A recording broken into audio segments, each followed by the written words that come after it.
আমাদের গাড়ি হলো 7টা, বুঝলেন।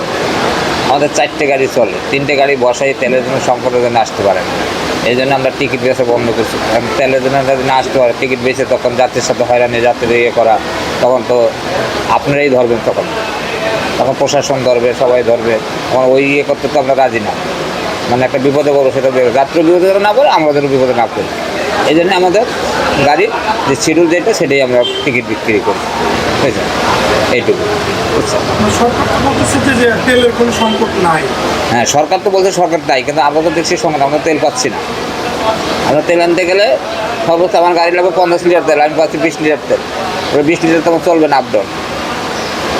আমার 20 লিটার চলবে না, আমার 50 লিটার তেলই লাগবে। 50 লিটার তেল না, আমি রাস্তার মাঝখানে বন্ধ হয়ে গেলে তখন যাত্রী আরও কষ্ট বেশি হয়ে যায়। এই জন্য আমরা টিকিট বিক্রি করি না ভাই, বুঝছেন। আপনাদের গাড়ি কোথা থেকে, মানে ঢাকা থেকে কোন পর্যন্ত?